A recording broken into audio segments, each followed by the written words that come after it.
Let's go. NoFux Podcast. T Fields, Cali Cocktails, Amaya Renee, Lil T. The podcast that gives no fucks. Oh, that's my shit. Okay, Phil. Yeah.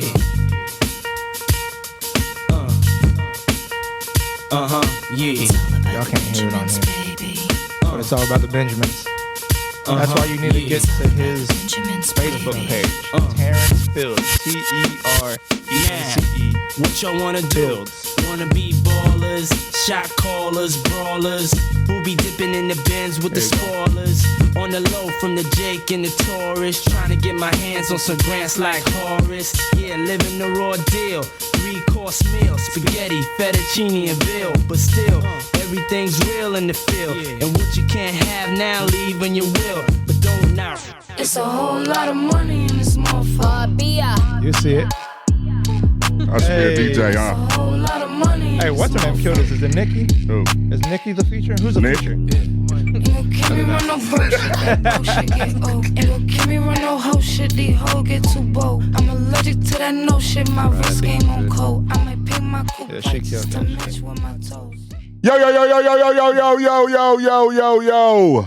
Welcome back, episode 22 of NoFux Podcast. I'm your host, the one that do the most, T Fields, Young James Earl Jones, light-skinned Barry White, Yellow Hammer, Big Mufasa, Terrell Sons, just a little bit more pretty. Big Monster Mule in this bill. Damn it, go ahead, Callie. I hate following that nigga, bro.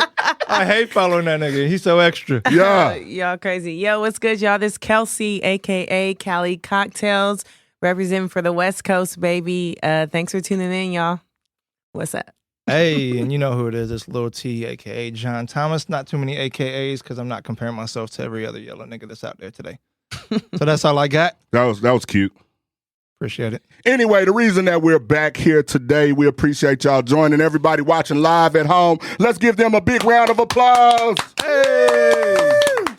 Hey, we got the man of the hour in the building, Nick Gallegos, back to the show for the second time. And of course, we brought him back here for a reason. We'll let him introduce himself. We're going to jump into questions. Also, our call-in number is on the screen. So if you got any personal questions for Nick that you want to know about, just hit us up. Let them know who you are, Nick. Yes, sir. Nick, hopefully everybody caught the first episode. We talked about crypto. We talked about some business stuff. We're going to follow up on everything we did then, what's happened, what my plan is moving forward. Like I said last time, I'm not a financial advisor. This is just stuff that I do. So I can't tell you what to do with your money, but I'm telling you what I'm doing. You guys are welcome to follow. Make money when I make money, and let's go from there. Big round of applause for Nick first. Hey, wait, real quick. Before we start, I got a question for T. So when I was here in February, you said, I'm going to have to throw some bread into this crypto thing. Yeah. I got a question for you. And if you tell me no, that you haven't done it, we're going to ask you to stay outside for the rest of the podcast. Damn. Okay. I didn't want to sit by this nigga anyway. Did you put any extra bread into crypto in February or any time thereafter? I did. However, not near as much as I could have. All right. So I am super sad about that because the money you did put in there, you made good money off of. Exactly. And I honestly listened to what you said. Like, all right. I went first. What I did is I was being cheap with it. I was like, okay, like let me throw like 50 in here and see what it do. And I threw 50 in and didn't check it. Forgot about it. Next thing I know, it was like 113. I was like, damn. All right. You can stay. You can stay for the rest of the time. But I should have been able to. I probably had a couple hundred I could have threw in there. And right. I shitted on myself. Yeah. So. Smash. Yeah. See, the way my bank account was set up. For real, though. No, but really, a lot of people had that issue because there was such an inflow of people wanting to get on the crypto stuff that everybody was backlogged. So a lot of people couldn't even buy when they wanted to buy and missed a lot of those low prices and stuff. Right. So I was just wondering if you did it. I didn't catch it at its lowest point, but FOMO hit me. All right. You know what I'm saying? yeah. Like, Hey, and as long as you made money, that's all that matters, man. And but I For could have real. made more. Why don't So you explain to them, for the ones that didn't catch the last show, once again, just to reiterate, what is FOMO? FOMO is fear of missing out. And as far as crypto, it's what you see when everything is going up and people start buying towards the top because everybody's making money and they're sad that they're not making money or they're missing out making money. So they buy in and buy in and buy in, and it causes prices to rise up crazy. And then normally it dumps after that and people get caught and they lose a lot of money. The last show we talked about Dogecoin. So we'll cover the Dogecoin and was I right? Was I wrong? What happened? So we'll get to it. Sounds good. Okay. Sounds good. Yeah, All right. for sure. So before we get fully started, going live on Terrence Field's Facebook page. Yeah, the Which number is is- on the screen, 214-347-4663 for any questions for Nick. And from there, I want to go into how much did Cardano go up from our previous show, which was what, 8 months ago? Yeah. So What were we at that? What were we at that point that you... at that point, we were at around 90 cents and it went up to a high of about $3.10. $3.10. $3.10, which was a 344% increase. Damn. And that was when? When was it at that point? About a month ago. Oh, wow. So your prediction was 300% Yeah. correct. Right. Yeah. I pretty much said you'll triple your money, and I went just over triple. So You said at That worst. deserves a You round said of at applause. worst, you'll triple your money. right. Yeah. And I honestly, I don't think we're done yet either. When we can get into that too when I go into my plan and what it is moving forward. Okay. But historically, October, November, anywhere in Q4 is huge for crypto, especially on Bitcoin halving years. And we talked about that last time. We'll go over that too. So let's get into it, and you guys bust out those questions. Yeah. What do you got? Okay, I know Callie got Since some. you're the Yeah. newcomer and a little green, you might ask a question Yeah. that everybody needs to know. Because, I've always wanted to get into this. It's funny, years ago at my first bartending job at a hotel, they were doing like a Bitcoin or some kind of convention. This was like 5 years ago. And some guy was there and was like, man, get into Bitcoin. Do it. And all of us were like, what? We don't know what you're talking about, which I'm sure by now, he is probably doing really well. Right. So, like, how do you, for someone that's not into it, because I don't want him to be looking like, John later, if you ask him, man. did you get in or not? I'm trying to get in. No, the way you look scared when he asked you that. But John. Oh, yeah. I thought he was I'm not going to lie. ask I was expecting you to say no. yes, Really? I really was. The only reason I did is because I knew he was going to come back. See, Does That's what I'm saying. $50 count? Hey, $50 Yeah, nigga. counts, man. B put in $4 and got the cigarettes, remember? His 4 went to 12. Did it not? Don't count my pockets, no. sir. Go ahead, So go no, you good. My question is for someone new, like, how do you even start? Who do you trust? Like, where do I put my money? It all just sounds like, Right. here. But I'm like, what do I even do? For sure. So there's a lot of Facebook, Instagram scams going around. People saying, hey, if you give me this much, I can return that much. Stay away from that. In my opinion, you want to have control of your money, right? So find a good exchange to purchase on, whether that's Voyager or Bittrex or Coinbase. Some people use Robinhood, which is easy to use. But the thing with Robinhood is you don't actually own your crypto. You can't export it off of Robinhood. You can only hold it on there. So if you want to get it out, you have to sell it on there, which is a taxable event, and then transfer that money somewhere else and then rebuy. So I would say Voyager app, Coinbase, or Bittrex, or Binance if you're not in Texas. They're another good one, Okay. but they're not licensed in Texas, so we can't use them. Okay, I'm gonna do that for real. Yeah. Yep. So last time we was talking about the questions that I got hit most with after your episode, and actually a couple today when I was telling people that you was going to be back on the show, is withdrawing your money early. The tax. How if it was before a year, I believe you said it was 40%. Correct. But if 37. 37. But Okay, close yeah, enough to 40. But if you would wait 366 days, Mm-hmm. it would be 15 to 25. Correct. Is that correct? And that's And that's going to be based off of what tax bracket you fall in Okay. with your total taxable income for the year. So Okay. obviously, the less money you make, the less tax you're going to get hit with. And if you fall in the lowest tax bracket, you could actually pay 0% on your long-term capital gains. so with tax brackets. I'm sorry, they're counting everything. Everything. Okay, Right. Okay, Yeah. okay. My turn? Yeah, go ahead. I didn't- Okay. I know you're still heavy on Cardano, I would assume. Yes, sir. Is there any other coins at this time that you're actually looking at? I'm still looking at VeChain, which we talked about on the show last time. And has that done anything since then? Man, so look at this. And this isn't... Yeah, I want to... The low of VeChain in the last year was 4 cents. Okay. Okay. The high of VeChain was 27.8 cents. That's 695% gain. That's insane. It's just, do you think it went crazy. What is it right now? Right now it's about 11 cents. Okay, 11 cents. Give or take. So you're still good if you brought in at 4 cents, of right. course. Yeah, Like you're still up almost triple from Yeah. the 4 cents. Right. And again, I think Q4 is going to be crazy for VeChain. I think any altcoin, any coin, any cryptocurrency historically does well in Q4. Do you think that'll see that 27 cents again? Definitely. Definitely. Yeah. Higher? Higher. Yeah. I don't know about Q4 higher, but I think once VeChain gains market share and the publicity that it needs, Right. I really think it could hit somewhere around that 50 cent mark as a true market cap for it. 50 cents, I think, is attainable. And I'm not talking right like now. next year. Yeah. I'm talking Right. honestly, I think around 2025, we could be in that 50 cent, maybe 75 cent range for that coin. Okay. Yeah. So- No, you Dude. Okay. So last time we also spoke about pump and dumps. Mm-hmm. Is there a way to gauge if a company's going to do a pump and dump? Like, because it went from, what was it? AMG, I think, did one, and then GameStop. And is there any way to like gauge who's going to do a pump and dump, or how does that even happen? that wasn't even the company, right? That was like Wall Street Bets. There was a Reddit group that got together and was like, "Hey, let's screw these Let's gas it investors up." that are Right.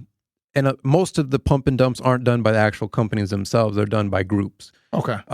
And you'll start to see hype on Instagram, on Twitter, on TikTok, all of those. Right.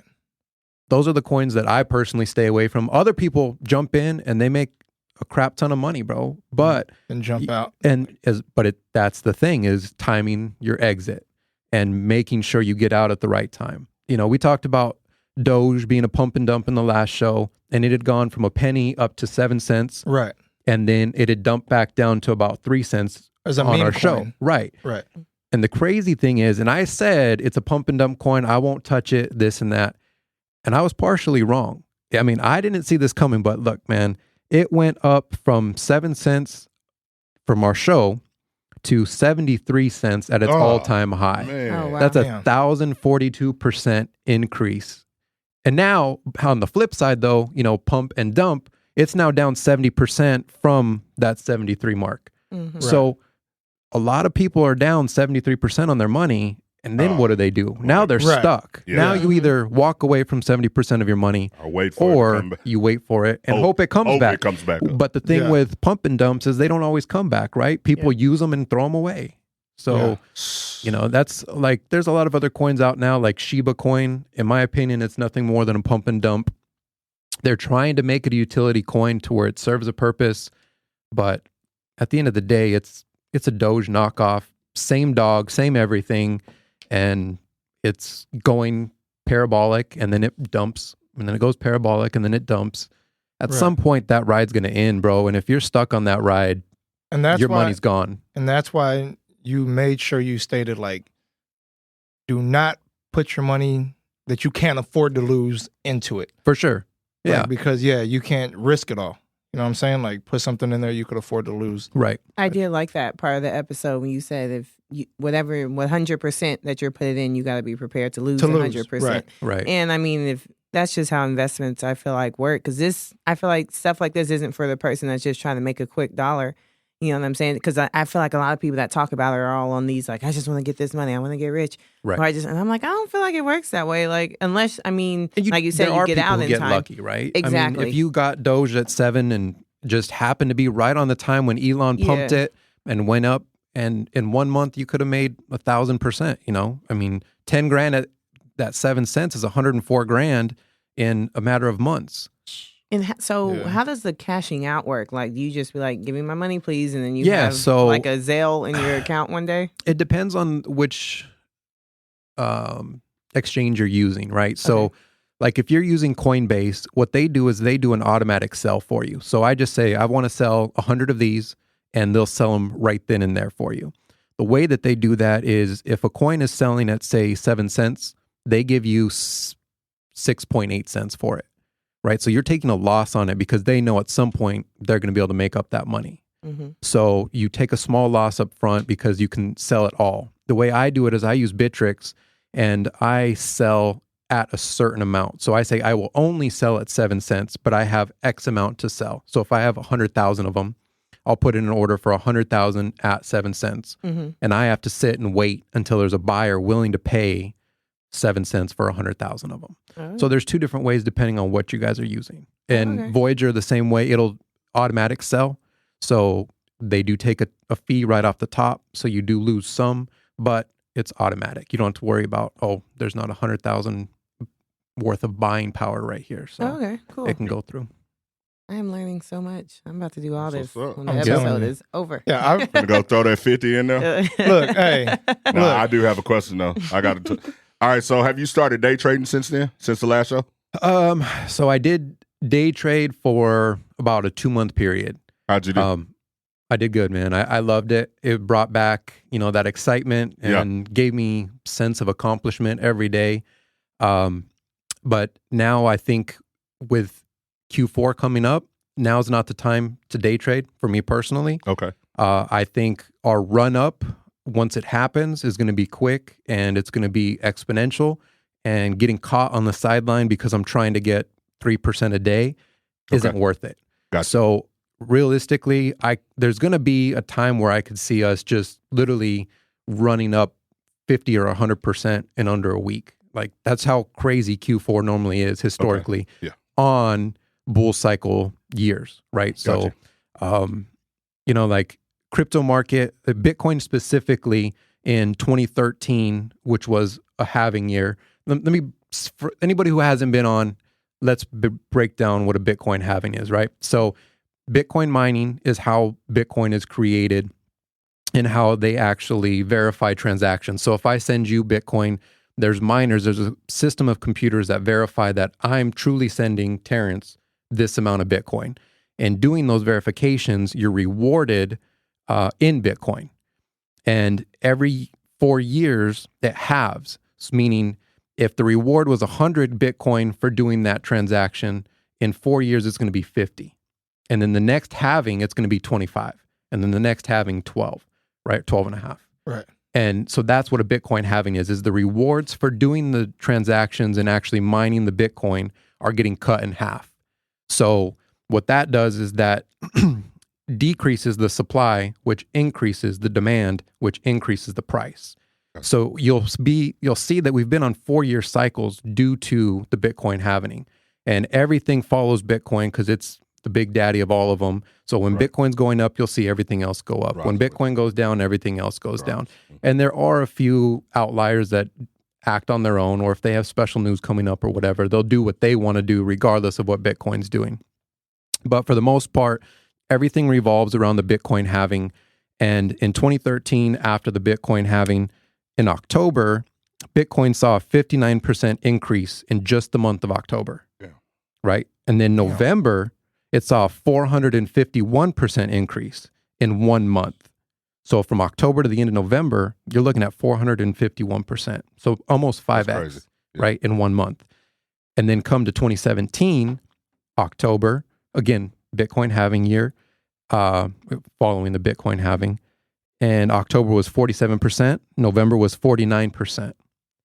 So just in those 2 months, you're looking at about 125% from the beginning October to the end of November.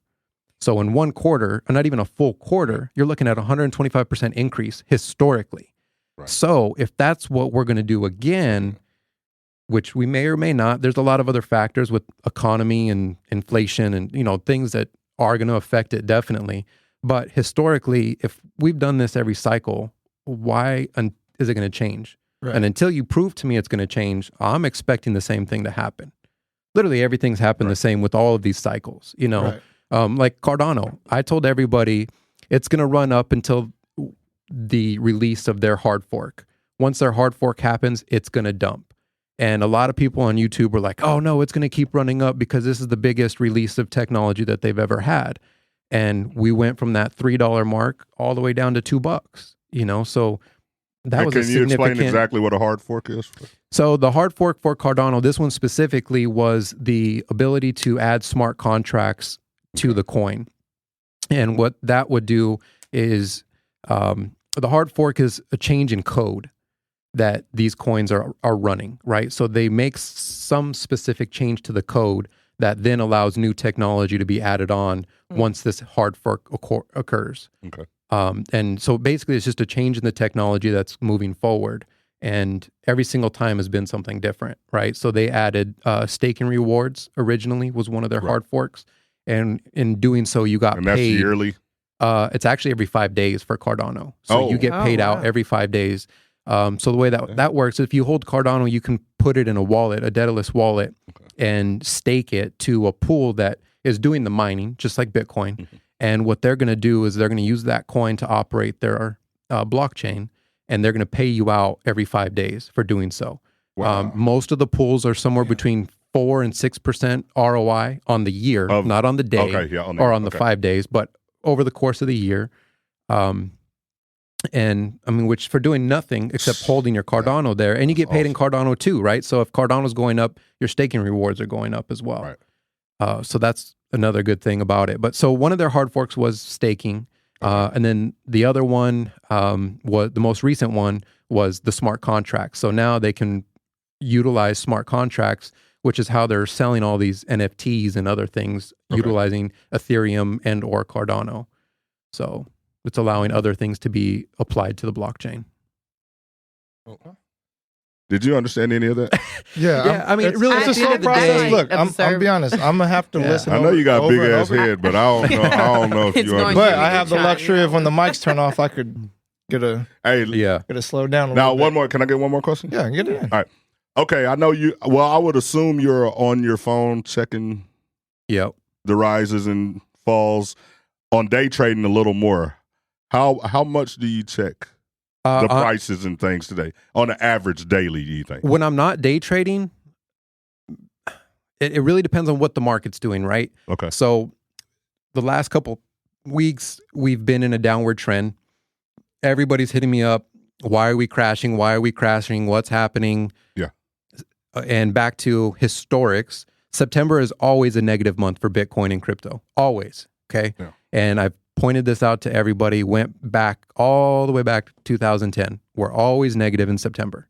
Okay. And so I told all of them, don't look at your crypto portfolio until at least October 15th. And I guarantee you, and this was in September, right?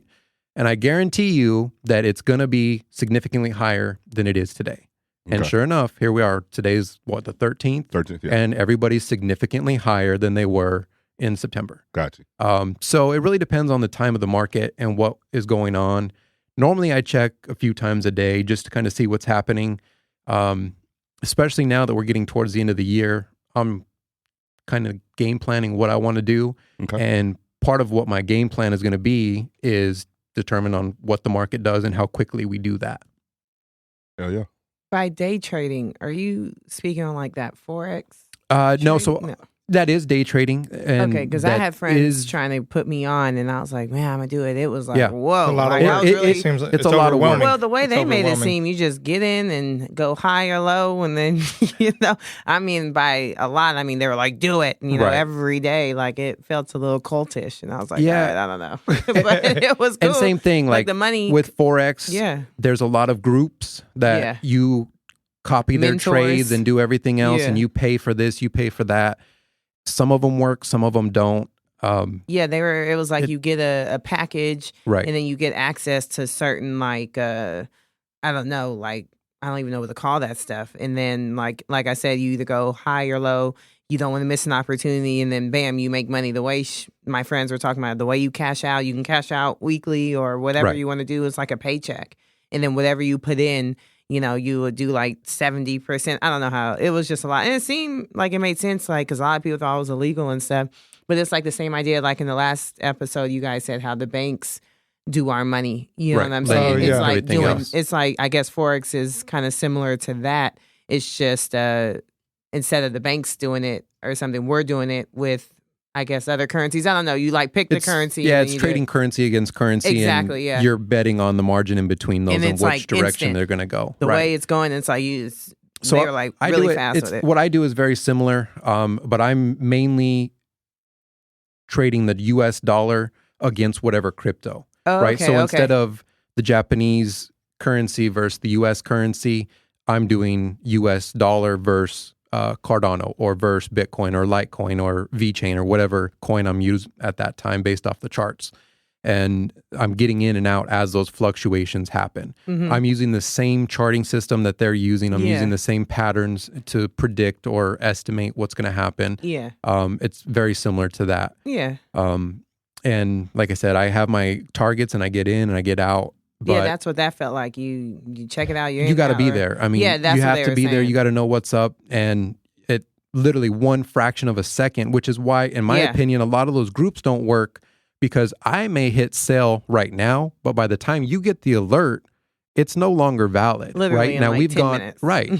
So it's gone either up or down significantly, and the trade that I took is no longer the trade that you're taking. Exactly. So unless you were going to do it for yourself, I would say that's something that's really hard to do unless you're charting yourself, you're planning your trades yourself. You know, I've And got that's- friends that do that and they make a killing. Yeah, you know? yeah. And, I've had but friends they're quit doing it their all jobs. themselves. Yeah. They're not waiting on an alert to tell them you need to do this. Yeah, you need and to that's do what that. they were saying. They were like, join us, but make sure you're doing it Right. on your own. So For I was sure. like, why do I not need you guys? Because I enjoy the information. They had a lot of mentors and videos and stuff and great information. But I was like, okay, but I got to be the one making sure, I'm hitting whatever's because that's not going to be my money. Right. Y'all celebrating because they'll put in the group, hey, did anyone just score the I'm Right. like, and oh, if man. you weren't paying attention, you then missed you it. out of there. Exactly. And that's what they would say. They gave us the times of like, when it would be good or when they don't do it, like on the weekends or something. There was a lot of information, but I was interested for a while and then I kind of forgot. Yeah. But yeah. One thing that I wanted you to go back over, and I think Mm-hmm. some other people might want you to go back over. You had mentioned CoinMarketCal.com. Okay. Yep.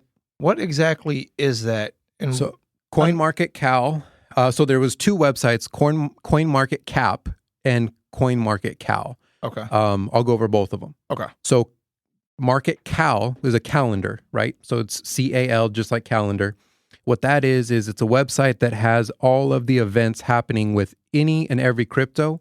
And you can go on there and you can search, okay, I want to find out what's happening with Dogecoin, if that's what you're interested in.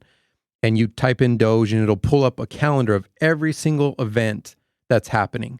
And it's a public forum, right? So you can go in and add something and people will vote on whether your event is truly happening or not, right? So if okay. somebody can't go in there and be like, oh, Doge is going to do a coin burn where they burn supply so that creates an issue with supply and then price goes up, Price right? goes up. That's something that a lot of cryptos do that have high circulating supply. And if that's fake, then people will go on there and they'll say, no, this isn't talked about by Doge. The programmers haven't said anything about it. This isn't really happening. So on there, it'll say 99% not true. Or if it is something that's truly happening, like last month was the Cardano Summit. And somebody puts on there Cardano Summit. Everybody knows it's there. Charles has already said it's going to be on this date at this location. Then everybody votes, yes, 100%, this is legit. So it's basically a place where you can go and find out what's coming up on these specific coins so you can plan your trading or your investing based off of that. So it's like fact checking. Pretty much. And it also gives you a That's cool. timeline of what's coming up, right? So, Okay. a lot of people made money on Cardano coming up to this hard fork. And what you do is months out, somebody says Cardano's going to have a hard fork on this website. So you buy while it's low. Nobody cares because it's not doing anything. So you're going to get a good price at it. And then in 3 months, 4 months, whatever, this event is going to happen. Historically, those events cause a run up in price. So okay, I can put my money here in this coin. In this date, I'm going to have a huge run up. I'm going to sell, and then I can make profit. So it's a tool that you can utilize to know where you need to park money and for how long on specific coins. Oh, that's cool. Okay. Yeah. Cool. And then the other one was coinmarketcap.com. And that one has all the cryptocurrencies, their price, the historics, summaries, tells you about the development team, pretty much anything and everything you would want to know about a specific crypto. That's where I go. So a lot of people hit me up and they're like, hey, have you heard of XYZ? What do you think about it? Oh, I've never heard of it. There's 9,000 coins out there right now, Right. So I got to jump on there, take a look at it. I look at a couple different things and I'm like, I don't know that I would touch this one. Or, hey, it sounds like a good project. If you think it's good, run with it. What are the things that you look for? My biggest thing is the development team, a real world use case, and the circulating supply. Okay. So a lot of these coins that have huge circulating supply, meaning there's just tons and tons of no good. It's not that they're not good. It's just those are a lot of the time highly manipulated coins, right? Okay. Because most of them are, a lot of them are pump and dump. Like the developers will be like, oh, we're going to have 58 trillion coins and we're going to keep half. And we're only going to let the other half go to people to buy. And then once other people start buying them, we're going to dump our half. Right. And it's a great way to make money. It's illegal if you're in the United States, but it's a great way to make money if you're not in the United States. I shouldn't say a great way to make money. I mean, you're ripping somebody off, right? But from development standpoint, it's it's a hustle at the end of the day, But when you have less circulating supply, it's easier for the price of a coin to actually go up. And it's easier, in my opinion, for it to maintain a price. Because when there's more coins in circulation, everybody has to pump that up. And like we've covered, once you pump, it's hard not to just dump. Right. So I think slow and steady projects, and a real world use case is huge. We went over last time, working with New Balance to verify blockchain supply. Even beef cattle is using it now to verify where their cattle is going and whatever else, So finding, and Cardano again, they were using their blockchain to verify college degrees and identification in countries in Africa. So that's one of the things that was rumored back when we had talked. Right. It's now verified. And Charles is actually going out there, I think next month in November, to go work on that a little bit further. So, that's what I look for is I want stuff that's real world use case. Right. And that has future potential, So, yeah. Okay. Did you have anything? Not yet. I'm getting questions as you're talking. No, you're good. I'm like, oh man. One more. Hey, I see y'all on live. We got a lot of people on live right now. If y'all have any questions, make sure y'all call in and holler at Nick. The number is on the screen, 214-347-4663. And if you so happen to watch last episode and you have any stories from that episode that you want to tell Nick, like me, throwing the little 50 piece in there. You know what I'm saying? Did anybody else do that? Or was it just me? Yeah. Y'all call in. I'd love to hear those Pick stories, his man. brain. Shoot, if he's helping you make money right now, call in, let us know. We want to just hear the support that he already has because I know that he gives up a lot of free game that he could be charging for. Sure. I'm excited. I know that for a fact. Because you said it's really busy this month and next the fourth quarter, I'm about to join in now. Then cash out. I'm just wait a year. Let's move on to that. You know what I mean? Like, what do you do if you're not in crypto right now? What is your plan? Yeah. Okay. And again, not financial advisor. I can't give financial advice. Whatever else. If you do this, you do this. Yeah. I don't know. It's stupid, but it is what it is. Mm-hmm. I don't want anybody coming and trying to sue me because they lost their life. We have a caller. Got a call. You ready, Nick? You ready? Yes, sir. You've reached NoFux Podcast. Who is this? Hello, I'm calling in about learning more about crypto and trading and stuff like that. Well, Nick is on the phone. He'll help you out. I already know who this is. What's your question, bro?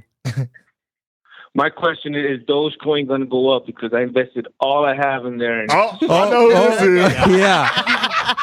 Let's back up real quick. At what price did you buy Doge? You guys were talking about these rich guys making up a coin and then telling everybody it's going to pop, it's going to increase, everybody's going to make money, and then when everybody buys into it and they cash out, now we're stuck. Yes, sir. Right. That's exactly what you guys were just talking about, right? And did you say this was illegal to do in the United States? Yeah, in the United States, if you're doing it that way, it would be looked at as a securities exchange fraud. And the SEC would get involved and other things. So, no, that's not a side hustle for you, bro. Man, But hey, since we got you on the line, what did you buy Doge at? I'm not going to answer this live because I'm going to feel like an idiot. I bought Okay, then you don't have to say that. But hey, what did your homie that's on this podcast tell you not to do? Hey, this was stupid. Don't do it. It's a fuck. Oh yeah, I'm not going to cuss. I'm hot right now. No, you're Man, good. these This guys is are always podcast. You're good. You know what? This is what happened. My greedy ass. First time bought in at 32 cents, and then I woke up the next morning. All of a sudden, I had 14 grand. I was like, oh shit! So I cashed that out. And then I was like, you know what? I'm going to be rich now. I'm going to be like Nick. I'm going to be successful now. I rebought in at 66 cents, and then it went downhill from there. So, and then then I told myself, you know what? I'm going to listen to Nick this time. I'm going to pull out. So I pulled out when I had $5,000 left, and now I'm sitting on tricks. Nice. And I seen it go up to 12 cents, and now I'm at 9 cents, and like, I'm just going to sit on it. I'm just gonna sit on it and wait till it goes up, and I'll dump it. What'd you buy? What'd you buy this one at? 12 cents. I bought tricks at 9 cents, and I seen it go up to 12 cents before. So I'll wait till it goes to 12 cents before I make some more money, and then I'll cash back out. But yeah, I following Nick's footstep and trying to duplicate what he does. On a small scale. I'm getting it too. I understand it now. You have to sell when it's green, and then tomorrow wake up and rebuy back in when it's red, and then when it's green, sell again. That's how you make money once you're in and out. Because I notice when you buy and leave it there, your money's going up, and then it's going down. But you're not. So let me ask you this. So if up, Nick Kevin told Gates? you Am I on the phone with Kevin Gates?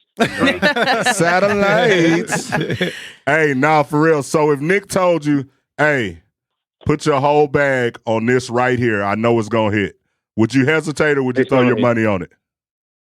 I'll throw my money on it. He has a Lamborghini to prove it. Hey, we ain't gotten to there yet, man. You ain't here on this show. The show. You messing with our topics right now. Spoiler alert. To prove it. Spoiler alert. Everybody in the game, everybody in the street game wants a Lambo, and everybody out there chasing the paper, and nobody's really winning but Nick because he really did it. He really did it. You know, I've been waiting to call, talk some shit. Yeah, I knew you would. Yeah, I'm the only. Because you know what, I want to be successful like you. I want to have a Lamborghini, and I want to duplicate everything you've done. And as of right now, I'm duplicating the dogs. I'm gonna try to turn this dog sideswipe dog money into crypto. Damn, money. now you're on our next topic, man. You fucking the whole show up, man. Hey, but at least he gave us an idea. Talk your shit, man. You can hang up at any time, Spotty. Hey, appreciate you calling in, Appreciate man. For the real, call, man. For real. Oh, you guys hanging up on me, or No, what else you got, man? for everyone listening, buy a dog from Sideswipe, breed your dog, invest the profit in crypto, and call Nick. I agree. I agree with that 100%. That was 100% my game plan, man. You know, That shit is dope. I got where I am today with the dogs. I started with dogs, took all of that profit and started throwing MMA fights and dog shows, took all of that profit plus the dog profit, started investing in tattoos and rental properties, and then, you know, took all of that, rolled that into crypto, Took all of that, and then Trey and I got the nail salon. Yeah. Took all of that. This whole time, I'm not spending any money, right? Like, ask Trey. I am the cheapest dude he knows to this day. Yes, yes. He's like, yeah, he is. Hey, Trey, he bought some new clothes the other day. Hey, I did, bro. You'd be proud of me. No, check this out. But they were from TJ Maxx or Marshalls or what? Nothing wrong with that. Ain't nothing wrong with that. I'm not paying full price for anything. Hey, it jumped in a Lambo. Yeah. But for real, that was my game plan. Yeah. You know, I took all of it and invested it. Took all of it and invested it. And I just kept growing it. You know, took all my crypto from 2017 and kept it invested, you know. And now I'm finally at a point where I'm enjoying what I built, you know. But bro, I lived a boring ass hustle life where I was doing 2, 3, 4 jobs at once and I didn't spend any money. I could have, but I never did because I had an ultimate goal. Right. And now that's where Like we you are said, today. you write And now, that goal down and don't stop For sure. until you reach that goal. Yep. But I like that little so he side took the swipe street game. plug. Hell He yeah. took the street game all the way. He took the street game and transformed it into a successful dream. Man, that's what's up, though. But Awesome. you know what Tupac said, you know, trying to make $1 out of 15 cents, right? Yeah. Yeah, he bought crypto at 15 cents. For sure. Real shit. Yeah. all right. Let's go for the next caller, man. I appreciate you, bro. Trey. Hey, stay up, boy. But yeah, I you know, I co-sign for Nick. It's really true. It ain't no scam. He really knows what he's talking about with the dogs, with the crypto, and the Lambos. Is the Here's proof. the proof of it, Okay? right? Now we got to get into that. Right. Real shit. All right, I'll see you guys later. Bye-bye. I appreciate you calling in, bro. Appreciate the call. Now that Now the that the secret's cat's out, yeah. the cat's Yeah, out now the the bag. secret. What did you buy? Hold on, time out. So the first episode with Nick aired February 28th, 26. Something like that. Yeah. something like end of February. 7.5, 8 months ago. Right. Hold on. Hold on, we We'll got another answer. caller. Go ahead, Nick. Go ahead. This your show. This your show right now. Answer. Let's see what it is. NoFux podcast. Who this? They hung up. Oh, they hang on. Okay. Oh. Oh, So- yeah. Oh, there we go. NoFux podcast. Who this? This is Tanya. What up, What's up, Tanya? You Tanya? got a question for Nick? Yes, I do. Well, Nick is on the phone. Thank you for calling in. Of course.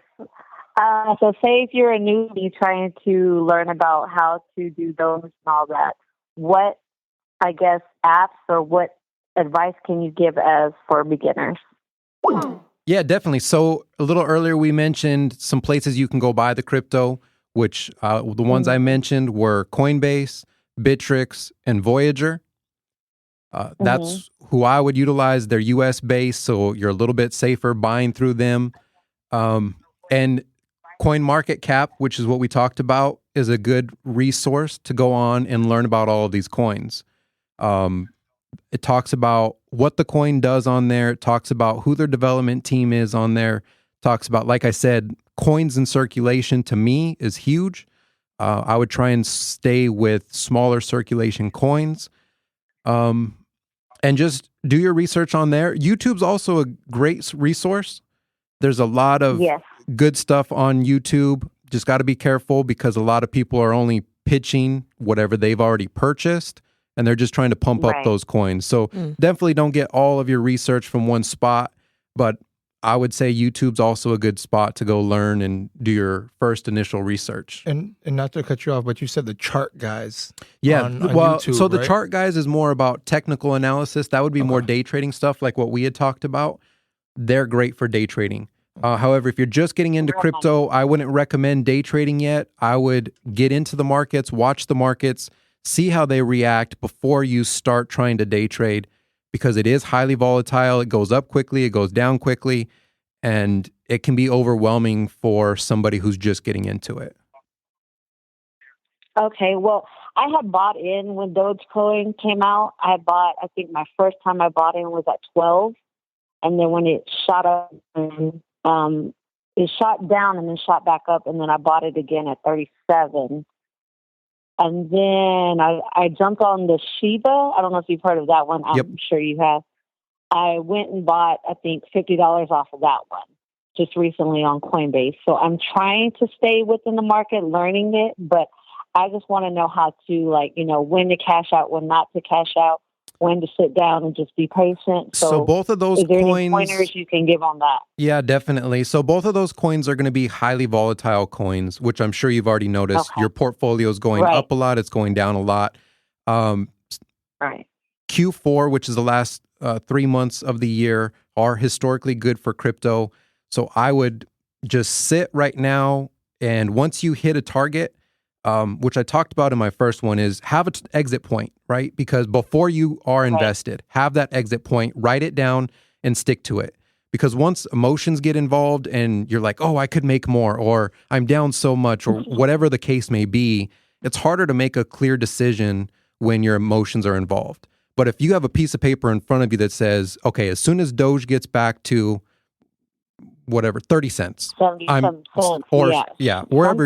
your price point is, I'm selling. Yeah. And you have to be okay with selling at that and still watching it go up another 30, 40% and you missing out on those potential profits, knowing that you've already tripled or quadrupled your money. That's good. And you're sitting pretty, you know?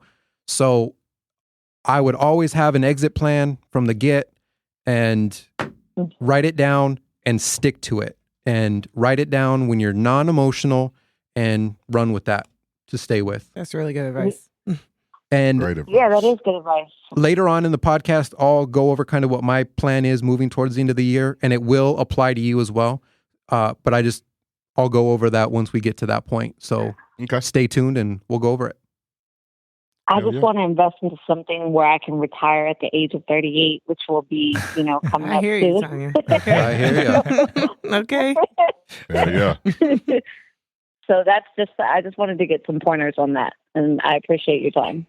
No and thanks, problem. guys. Thank you for calling in. Thank you, Tanya. Appreciate it.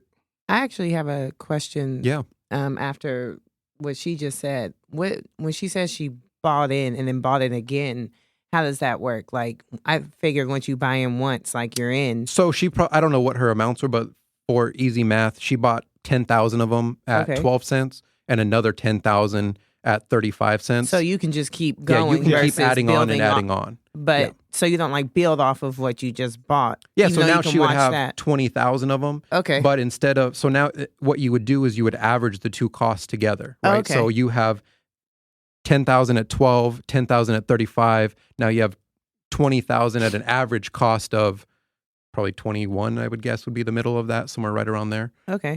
23. Because like you said, when people see it like going up or whatever, they get like excited. Do people buy more when they see it going up? Yeah, and that was the big thing, the FOMO of our last one. You know, a lot of people bought, like my partner, bought 65 cents because it was going up so fast. Like he said, I bought it 32. I woke up the next day, I was up 14 grand. And he thought it was going to duplicate again. So he bought more. Okay. Again, that was FOMO. That was emotion, you know. Mm-hmm. And that's what having that exit point helps you is I already said, as soon as it hits this, I'm selling. And it could double or triple from that point. And me personally, I'd be okay with it. Yes. You know? I was going to say, when's a good time to buy more? Like, is it ever on the good dips. to do that? Anytime that it dips significantly, then if you expect it to go back up, if it's a solid project like the ones we talked about earlier, any dip, that's when you want to add back in. Okay. Another thing that we talked about on the first was dollar cost averaging, meaning if you have a solid project you want to invest in for the long term, every paycheck you buy $20. And over the course of the time, that's the best way to get the most bang for your buck and the best entry points because the market's going to go up, it's going to go down. Yeah. And dollar cost averaging for somebody who's long term, that's the best way to get the best returns on your money is to do that. Because there's times you're going to buy high, there's times you're going to buy low, and they'll average out over time. That's cool. Okay. That's awesome. Okay. But before the call, we were talking about he came the end of February. Can you speak up? The end of February last year. Whispering and shit. End of February It's not a sex show, year. buddy. This is crypto talk today. I don't know what they watch you for. Shit. Carry on. Anyway, so it's been like 7-8 months since the last show. Yes, sir. You stated in that last show, I don't want to say verbatim because I'm going to get a couple words wrong, but your goal was to get a Lambo. Yes, sir. And that's been 8 months. Yeah, exactly. Yeah. And when did you purchase your Lambo? August? Was it August? I don't know, man. My life has literally been a blur since. Nick don't know his birthday. Yeah, I don't. Yeah, you want to hear something? He's worse than me because I'm bad with dates. I thought I was 27 for 3 years in a row until my wife turned 27, who's 3 years younger. She's like, "You're not 27. I'm 27. Go for it." NoFux podcast. Hello. Who we got? Hey guys, how you guys doing today? Good. How are you? Howdy, partner. I'm doing good. My name is Juan. Big shout out to Callie Kelsey. Hey, shout out. What up, Juan? Okay, so I have a question. I am a digital artist, or I'm digging into the digital art world, and I have heard about NFTs and the digital art, and now it's kind of dealing with, or it's been dealing with the cryptocurrency.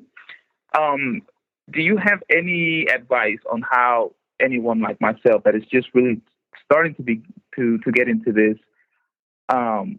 just to kind of look into any advice, anything, any pointers? Yeah, man. So I think NFTs are going to be huge. I think we're still very early on in the phase of them becoming mainstream. Biggest thing is a lot of people don't even know how to buy cryptocurrency right now. So how are they going to trade NFTs with the crypto, right? Because you need crypto in order to buy and sell NFTs. Right. Do me a favor. Let's talk offline, because it's not going to be a quick conversation. You know, right. I will say this. I think NFTs are going to be huge. I do think they're going to play huge in mainstream. I think the fact that you can make money anytime somebody buys and or sells whatever digital art you're putting out there is great for artists. There's tons of pluses for it. I do think we're still early on. I don't think mainstream is ready for it yet, personally. I know people like Gary Vee are pushing it, and they're saying it's going to be huge very soon. I disagree. And I could be wrong. I just think it's going to be too complicated for the average consumer to utilize now. Okay. But I mean, I can definitely chat with you offline. Hit me up on Instagram and or Facebook, and I'd love to have a conversation with you, man, and let you pick my brain, and we can go over it. Go ahead and give them your Instagram. Okay, Nick. Yeah. So I'll post it on the link, but my Instagram is sideswipe_Nick, and my Facebook, I should be tagged on all this stuff, but it's just Nick Gallegos. And y'all guys check out Juan's art. His Instagram is _4_star_art. I have a ton of his art, that J. Cole, that Donda. I don't know if y'all have seen that on my page. He's lit. Okay. Cool. Okay. Yeah. He's in there. Yeah, man. Go hit me up and we'll talk offline, because it will be a longer term conversation. Okay, awesome. Sounds great. Thank you. Thank you so much for that. I'll definitely be hitting you up. Thank you guys. Amazing show. Love it. Thank you for calling in. Appreciate it. Appreciate it. Okay. So are you going to finish? Actually, we was kind of finished. He was talking about how he don't remember dates. I don't know dates. I don't know. Man, I hardly know what day He of the thought he week was 27 for 3 years. What's your son's birthday right now? My son, March 31st. That's something you don't forget. What year? 06. I'm just playing. No. So here, you want to hear something funny? I can never remember that, right? But my middle son is 6/31. I'm sorry, wait. Yeah. Hold on. Now I'm on like 3. Sorry. I was like, there's 30 days. And 3/31/06. My oldest son is 6/13/03. So their birthdays are exact flip-flops. So then I can remember them, because otherwise I would have no idea. That's God working. Yeah. God was like, look, he's going to need help. Yeah, man, I don't know. I got so much stuff going on, I never know what day of the week it is or anything. But I think I bought the car in August. Okay. Well, I started seeing the car float around these groupies' Instagram. Damn. And I was like, damn, he really got I didn't post his car before him. I'm not that guy. I don't know. You might have posted before. I know I'm not that guy. Before Eric did. All I know is y'all was groupieing, and I part of me was jealous. Part of me was jealous. I want to take a picture in it today. I did. I did. I was going to have a whole video. Yeah. Anyway, what you buy, Nick? Fuck this guy. I bought a 2020 Huracan Evo. Lamborghini Huracan What's your Evo. payments look like? zero. I was gonna say cash, I had to do that. I had to do that. Yeah. That's a whole crazy. different stunt. Like, So I haven't had a job stunning. since 2017. Oh my God. So neither you, I Sam. couldn't. Different reason.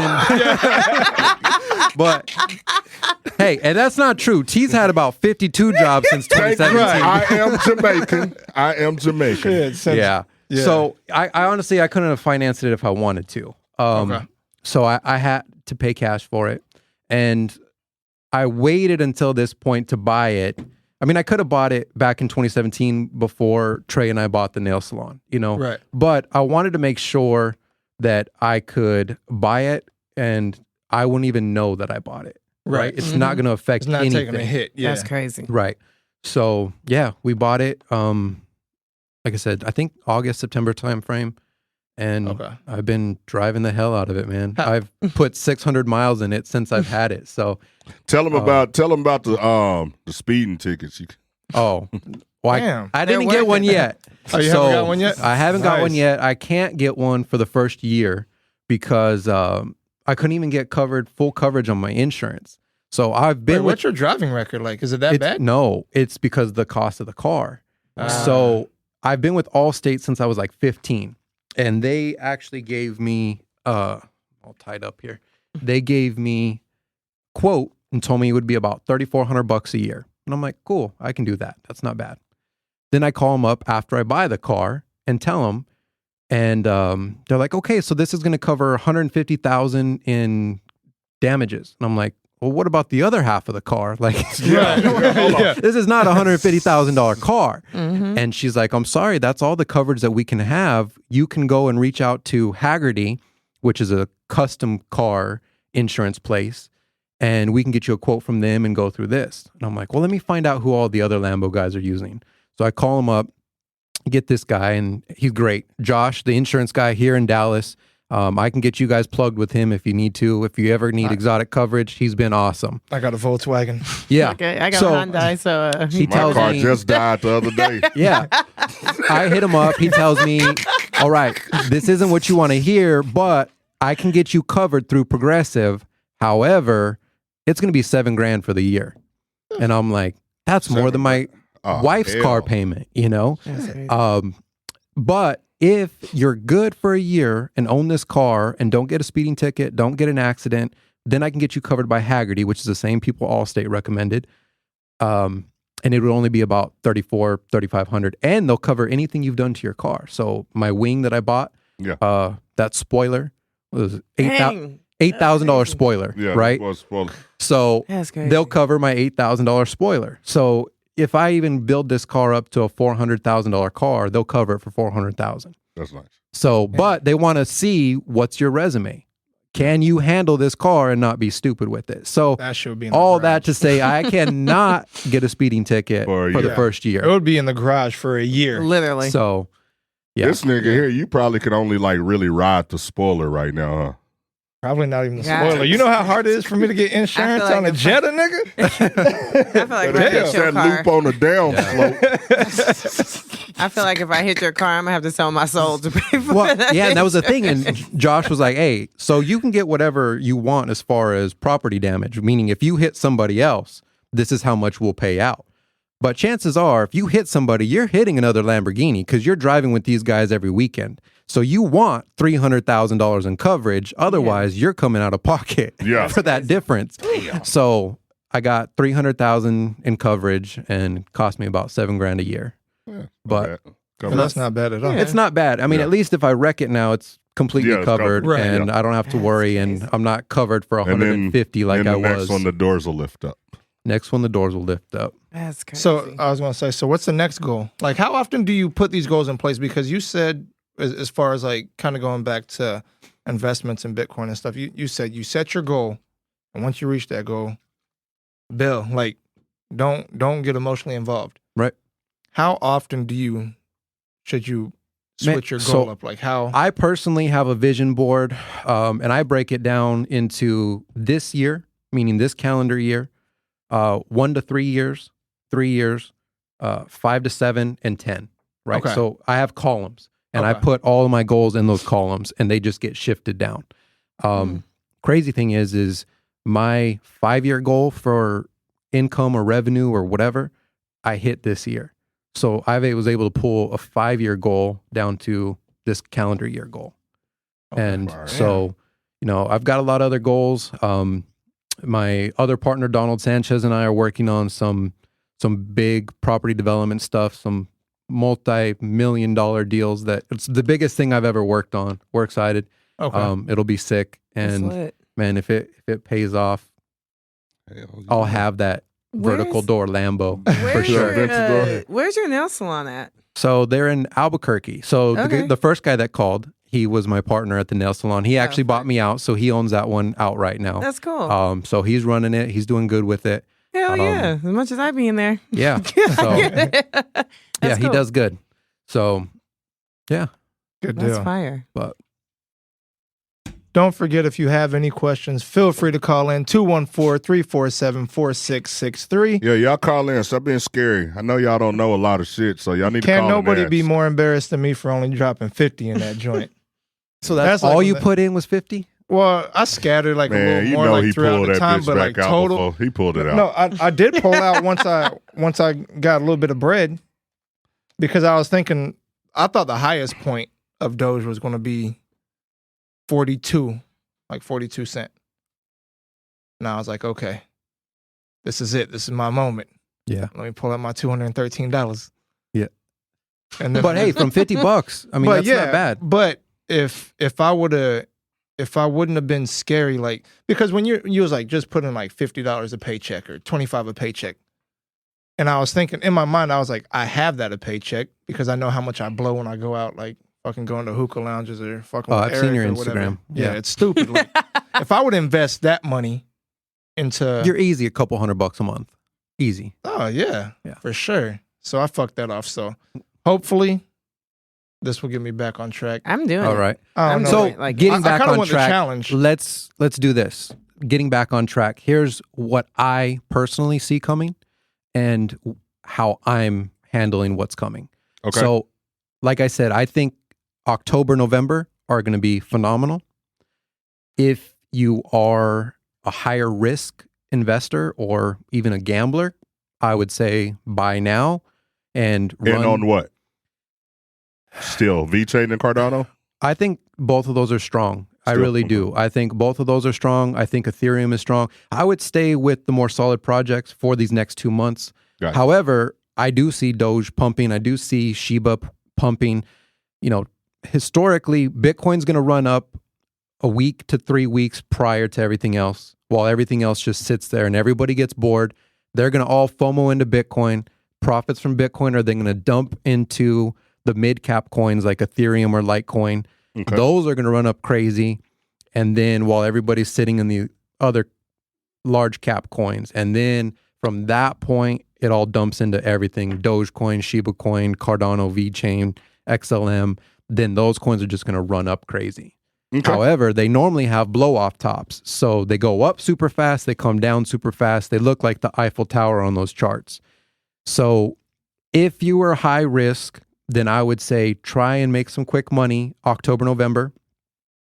And then in October, November, I would start looking to exit and have that exit price written down as you're going in. If you're buying today, Cardano is like 220. If you're buying Cardano at 220 and all you want is 40% on your money, calculate that. That puts you back at 310-ish. Once it hits 310, get out if that's what your plan is. But I would start, and I personally plan to start exiting towards the end of November.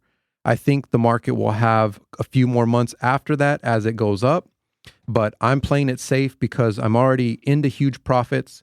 You know, when we talked about Cardano being 2 cents on a lot of my Cardano buys for me personally, I mean, dude, I'm up over 100% right now. That's crazy. You know what I mean? So at this point, I have no problem leaving extra money on the table. Yeah. You know, so I think October, November are going to be huge. December should be pretty decent.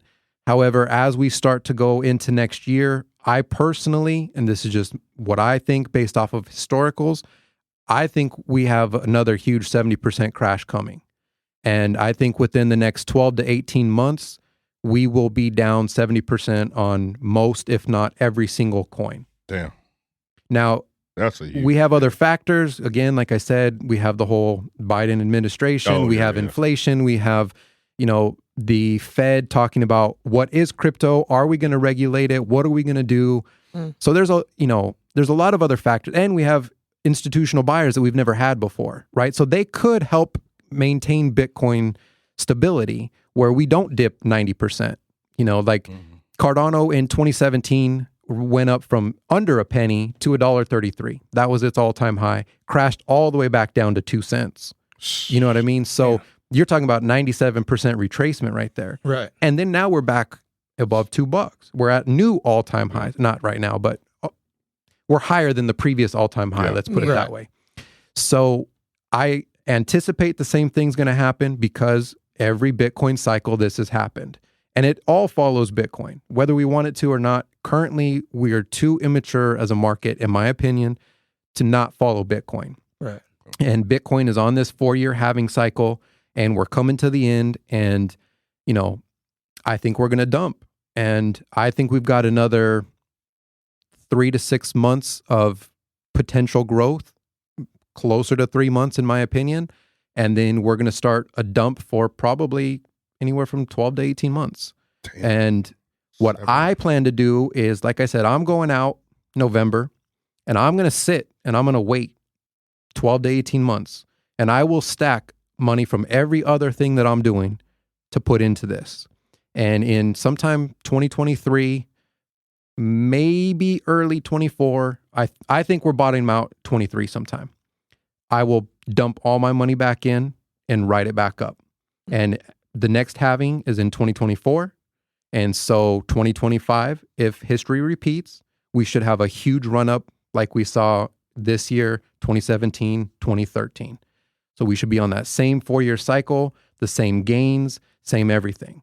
I did a little bit of math so everybody could see what happened. And if you follow this plan, potentially you should see nothing less than 10x gains from 23 to 25. So that means if you got 10 grand, you're seeing at least 100 grand. Right. You got 100 grand, you're touching $1 million.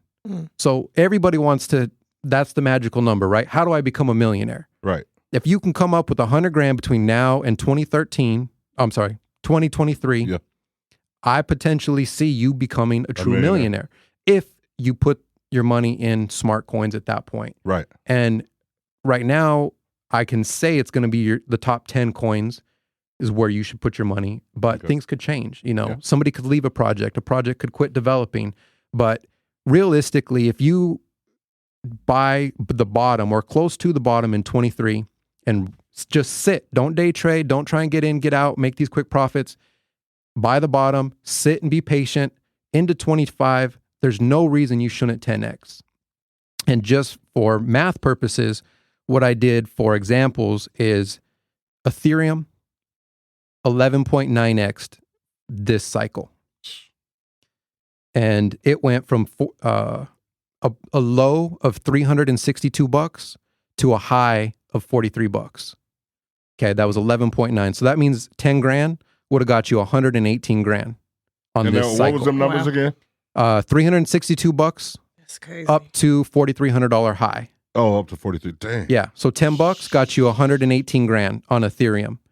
Cardano was low for this year of 8, a high of 310. That was a 38x. It was 8 cents this year? Mm-hmm. Damn. At the lowest. And so that was a 38x. 8 cents. 10 grand, $380,000. Jesus. V-Chain. We looking like some losers over here. I don't even like hearing those numbers, bro. V-Chain was just under a penny at 0.008. It ran up to 27.8 cents, 34x'd, $340K off a $10,000 investment. Here's the one that freaked me out, right? And I talk shit about Doge, whatever. It's a pump and dump. However, had you bought the low and sold the high, guess what a $10,000 investment would be? I don't even want to How know. much? What was 10,000? Wait, For for Doge. who? For who? For Doge. 10,000. What, 350? No, it's probably closer to like the 6,000. You said more than 600,000 earlier. 600,000. 350. $3.6 million. All right. Off Wait, $10,000. $10,000 would have got you 3.6 if you timed it perfect, right? sold Which at the nobody high. did. Nobody bought the absolute bottom. Nobody sold the absolute top. But get if you close. could, Right. so all this to say, there's no reason that if history repeats, Yeah. you can't You can't 10x be a your money, millionaire. Yeah. right? So everybody wants, how do I become a millionaire? Come up with $100,000 by 2023. However, you need to do that. Sell your house, do whatever. That's what I did. I sold my rental properties. I sold my primary house, and I rolled all that into crypto. Damn. Everybody said it was That's stupid. a risk. Yeah, it was. Yeah, but you took a major risk. I was young. I'm still young-ish, right? Yeah. And I could recover if I was wrong. I didn't think I was wrong, so it made sense for me to do that. And I exponentially made more money than I ever would have in rental properties. Right. You know what I mean? And so it worked for me. Now, I'm not saying everybody needs to go do that because not everybody's as much of a risk taker as I am. Right. However, if you can come up with $100,000 by the 2023 and you can time close to that bottom and we can 10x, which like I showed is easy to do in these top 10 coins. That's crazy. There's no reason that you can't become a millionaire in 2025. 10,000 That's gets 4 you years away. started. I was gonna say, even if you don't have 100,000, right? If you don't get 100,000, and that's what I did. I didn't have $100,000 back in 2017 when I started. Right? We went over this in the show. I had 40 grand. 40 grand. Yeah. I turned 40 grand into $1 million. Yeah. Now I took that money, and again, if you didn't watch the show, I lost a lot of it because I didn't sell out because I didn't want to pay capital gains tax. So that dropped down to about 300,000, 300, yeah. and then we, so it's possible, man. Yeah. And it may not be this cycle that you do it, but at least this gets you that jolt. This gets you moving forward. Yeah. This gives you that cushion to go, okay, now I can go open this restaurant. Now I can go buy this rental house. Now I can go do this or do that. Yeah. That's all. There's other ways to get to that million. Right. You know what I'm saying? Like, so for sure. That is my plan. I think October, November are going to be great. If you want to take that risk and get in, get out, it could be a good play. Could also be risky. However, I think as we move forward in this market, we will retrace most coins minimum 70%. What would that $50 had to do? Hold on, man. Quit counting my pockets, Terrence. You gonna do the math right now? Look. Yeah, I would say probably 18,000 off the top of my head. Oh, damn. But let's just see. Oh, man, bro. I'm sorry. Bro, man. I'm literally doing He that also today. didn't buy he also wouldn't have bought the bottom, right? He's talking about 32 cents. Yeah, I didn't buy so that it's at not the that big bottom. of a deal. But still, it's a big deal because I still could have miss got money. 2 Bro, Lambo spoilers. it's exactly Bro. 18,000. Oh Damn, my I'm good at God. math. That's 2 Lambos Right? I was about to spoilers in an say. ashtray. Hey, I I'm was gonna be, like, so I'm my gonna be like paycheck is on gonna Minister Society, just in the living room swinging. Yeah. Fuck my life, man. Hey, all right, man. Hey, can we jump into something else real quick? Yeah. Why don't you tell us about your most recent trip back home? Which is home's Albuquerque. Okay. So went back home, Sideswipe Kennels, the whole crew, me, Trey, Abraham, Carter, Sergio, we all threw the Sideswipe Bully Bash out there. We had to calculate. It had been 6 years since we had thrown a bully show out there. Yeah. And we threw a bully show, sold out all of our booths and had a phenomenal showing. Lots of people showed up. I got my motivation back for the dogs, man. You know, I'd been busy doing other things. I wasn't happy with the direction a lot of these dogs were going because they're unhealthy, they're garbage. They can't even be dogs, you know? And I was like, I don't want to be part of this. So I had kind of stepped away, let Trey and everybody else run it. But Carter, one of our partners, he's Chinese, from China originally, and he had some partners out there that had some phenomenal dogs. And he worked out a deal and bought Earl's son from China and had him shipped out here. And man, this dog is beautiful. He's everything I've ever wanted in a dog. And now that we have him in the camp and can have direct access to him, I'm back on board. We're going to create some stuff that, you know, it's fully functional. It's exotic, but it's fully functional. These dogs can run, jump, play, enjoy life, and still look dope. So that's cool. For somebody who's not a dog lover like myself, what exactly takes place at these shows? Like, what is the so purpose it's of a the show? mixture of like the AKC show that you're going to see on Thanksgiving Day, right? Have you ever seen it? No, he only watches sports. All right. So basically, it's a confirmation show in the center, and And then it's also equivalent to a vendor fair on the outside. Okay. So every kennel buys a booth. They set up their booth. They have their banners. They have business cards. They have their dogs. They're trying to earn business as you get there so you can check everything out. And there's a show in the middle that people are actually competing for best confirmation. Right. And I just enjoy networking and meeting people, talking to people, and more of the vendor fair portion of it, you know, getting to see that. I do judge, which we went over in the last show, and I would be involved in the confirmation portion. But if I'm not working, I rather just network and enjoy the dogs, you know? Okay. Good deal. So.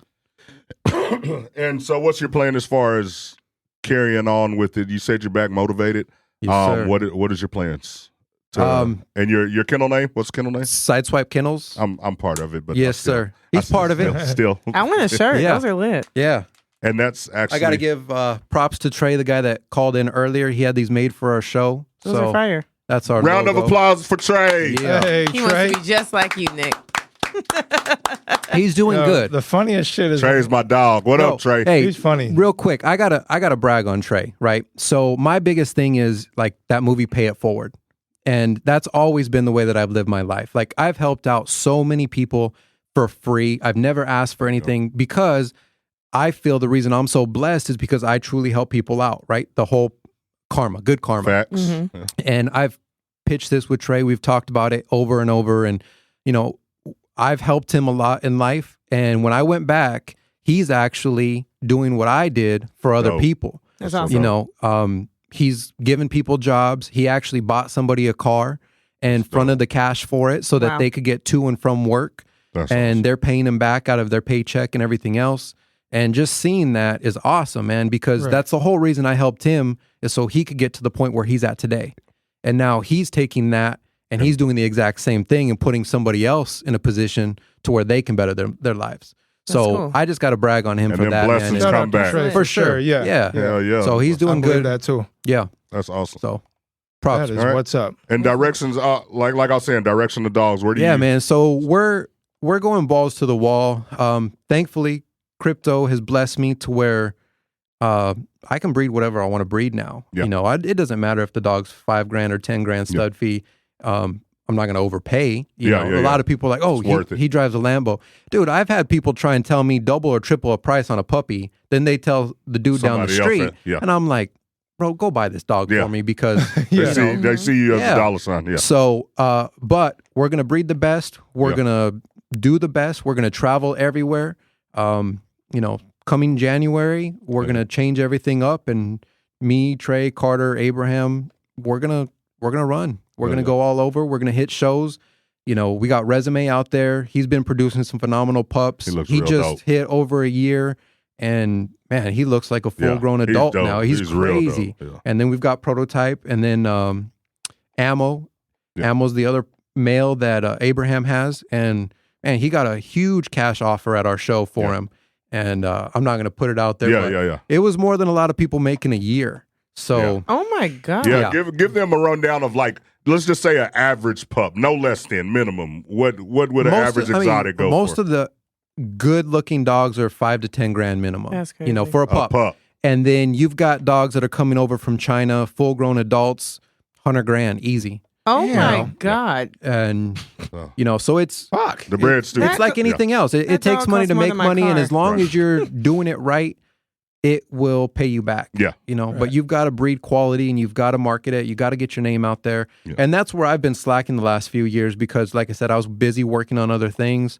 I haven't hit a dog show in forever. Yeah. You know, like, so this was the first one I've been to, and I want to get back out to Dallas, to Cali. We're going to hit it, man. And we're going to bring these dogs out and seeing what's in China, seeing what's in Cali personally, and seeing Prototype. Yeah, bro, he's right there with everything. You know, like the fact that we were able to pick him up was phenomenal. And I don't think we could have had Carter not had the connections with the Chinese guys that he had. So how long do these dogs live? Like, that is part of the issue that I had initially is people are breeding a lot of crap that's dying at 12 months old. That's so sad.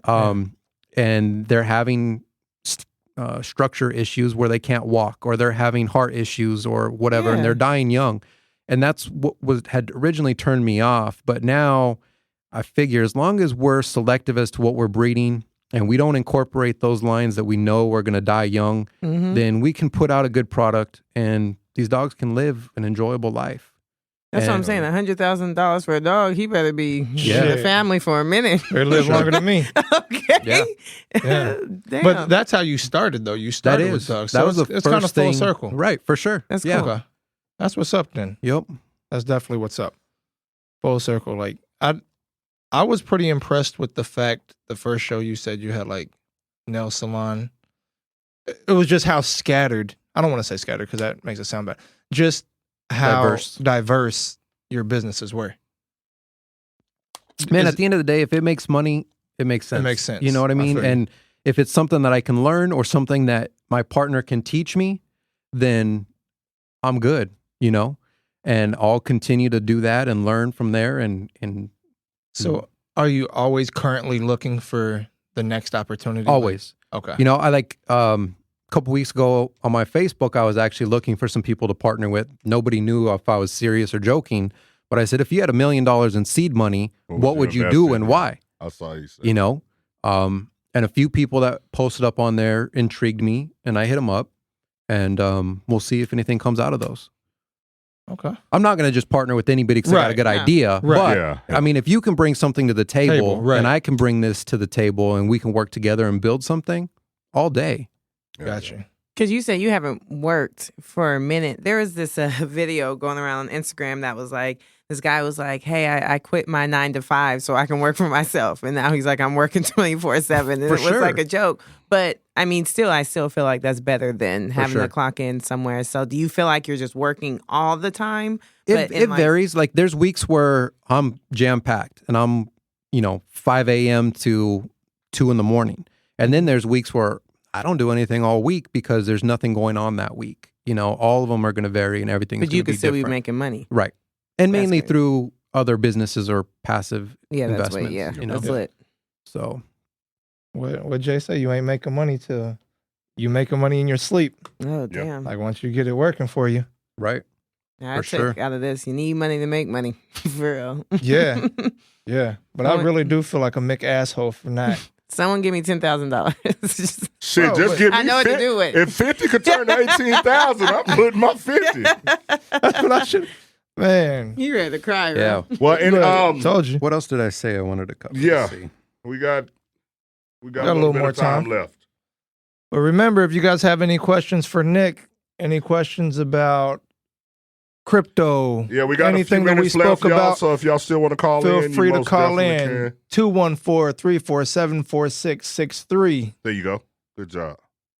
I'm so hyped right now. Like That's how I left the first episode. And then I ain't about to be looking like you. I'm gonna get this money. I ended up putting a grand total of about $110 in there. He pulled it back out and bought a hookah stick. No, so what happened was I pulled it out when I thought it topped off, and then I was just like, and then I just kind of didn't see anything that I felt was gonna go up, and then I missed a couple opportunities. No, that's right. All right, for sure. Let's not talk about you. But I should have just sat. I should have sat on it for. That's a year. what I was gonna say. I'm planning I on fucking sitting. sat on it. I mean, for a not year. like you said this quarter. Oh, cool. Hey, we got a call. Let's go. We got some computer stuff. 1 second.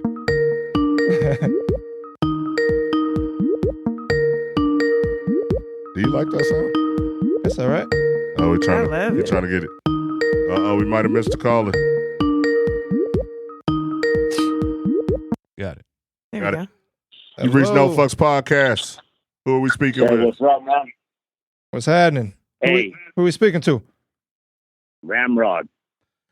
What's going on, man? We have Nick in the building. If you got a question for him, he's on the line right now. Hell yeah. Hey, what's up with that seed? The seed money. You're talking about doing a little landscaping in Snazlow. So fucking there ain't no sprinkler system here in Anslow. You talk about 6-month waiting list to get a sprinkler system for your lawn. Oh, damn. Down in San Angelo? Yep. Hit me up on Facebook and we can talk offline. I'd like to see numbers and what you're bringing, and we can talk. I just got a check for $26K. I'll take it to you right now. I was gonna say CC me in that. What up? Hell yeah, shoot him a message. Let me hold 50 so I can reinvest. Add me in that combo. I'm trying to hear. No, I know a lot of manual labor stuff is super short right now, and if you're willing to work, man, there's jobs all over the place because nobody wants to work. So that's definitely something that could make some sense. Yeah, hit me up on my Facebook. Yeah. T's got me tagged on almost anything, so hit me up on there and we'll talk offline. All right, man. All right, sounds good. Thanks for calling in. Appreciate you calling in, G. All right, you had anything else you want to discuss, Nick, before we close the show? No, one more thing. What I said, what my plan was, is to get out.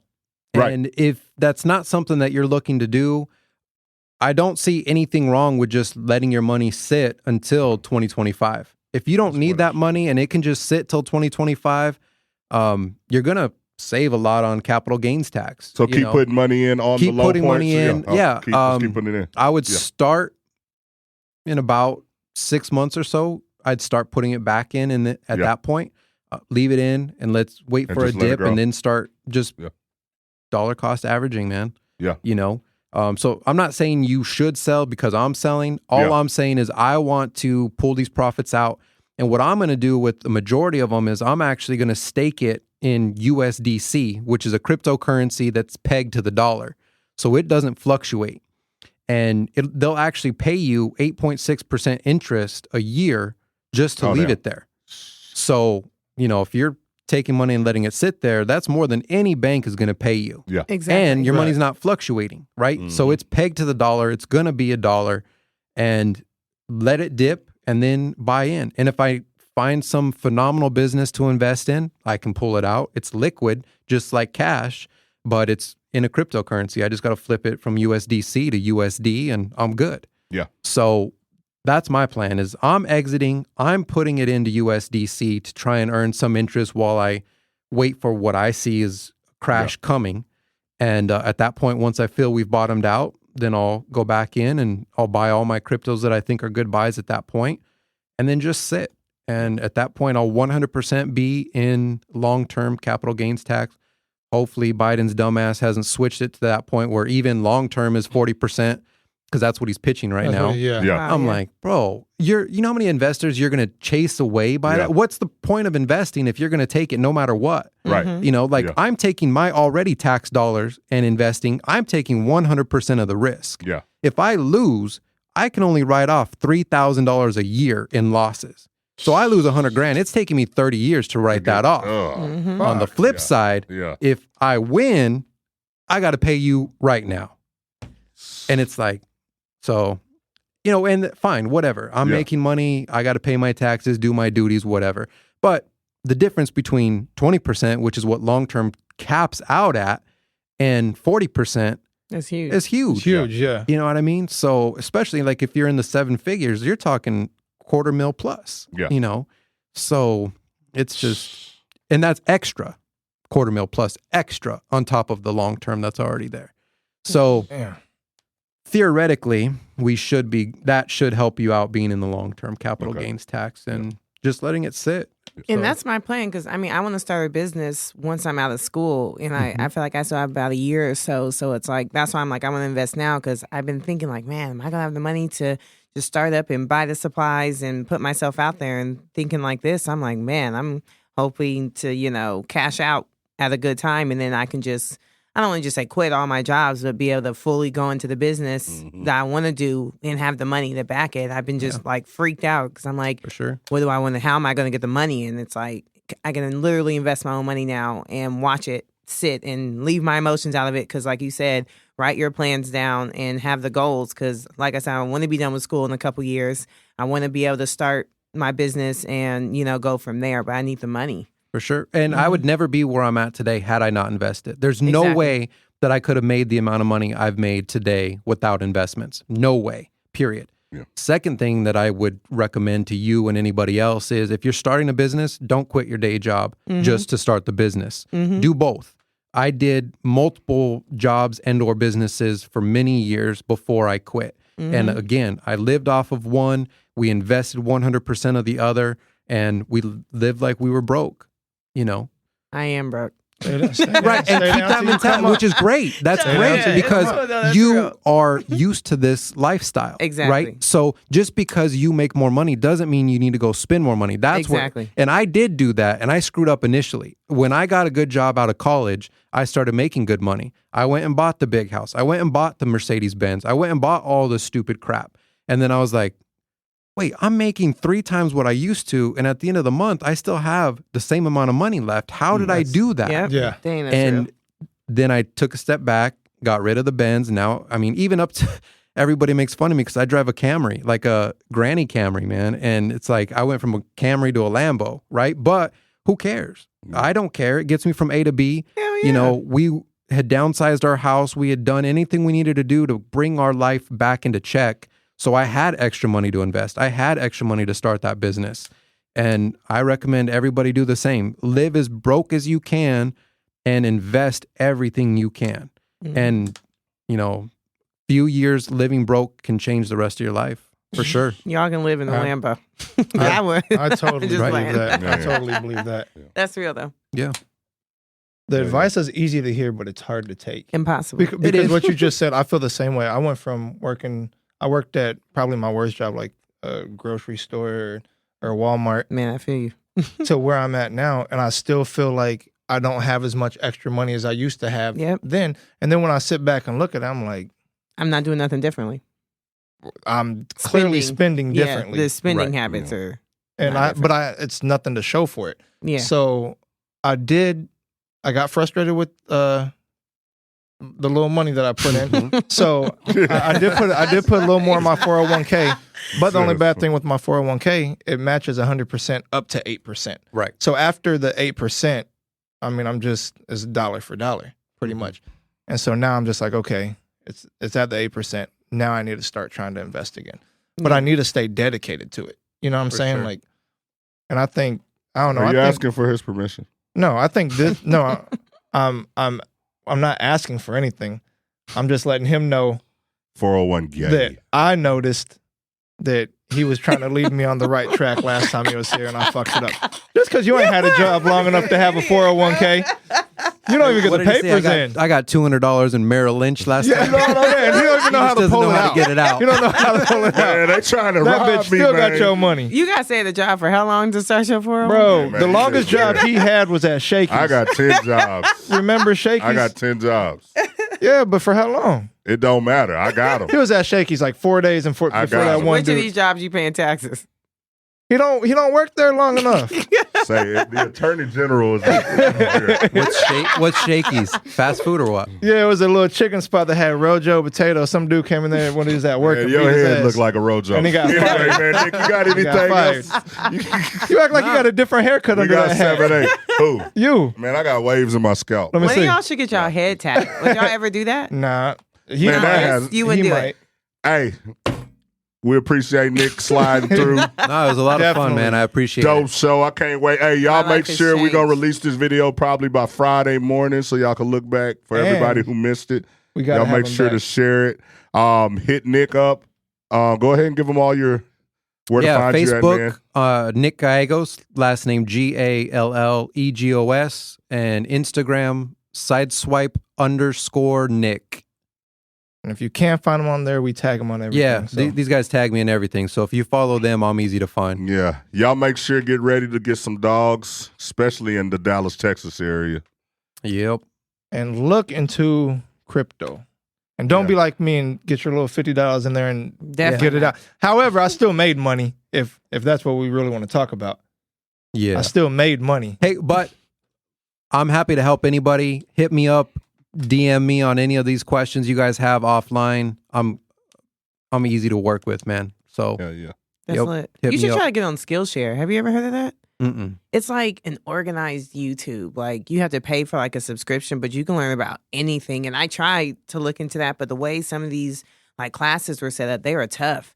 But I feel like just the way you explain it, and it's cool because it's like, say a guy is teaching about crypto. It's not just one log video. There's no ads.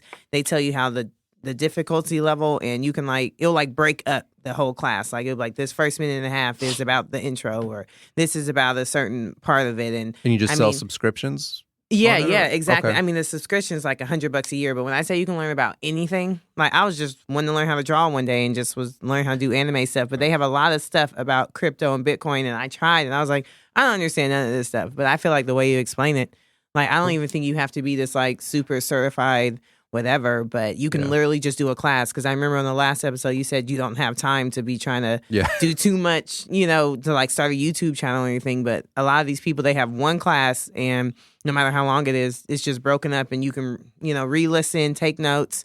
They have a project at the end, depending on what you're teaching. It's lit. I love it. I'll check it out. Yeah. For sure. That's probably where that other guy is on. I bet. That guy that be trying to sell. Which one? The dudes that be trying to sell the crypto stuff. Oh. What was that one we used to look on YouTube we was laughing about? I was just listening to that episode. You said, I don't know, you said that guy is... No, he was on there faking, saying he had all these followers and subscribers and stuff. I don't remember, man. And he pushes his own coins or something? Nah, I don't know. I know we talked about it one day. Yeah, I don't He was on there selling.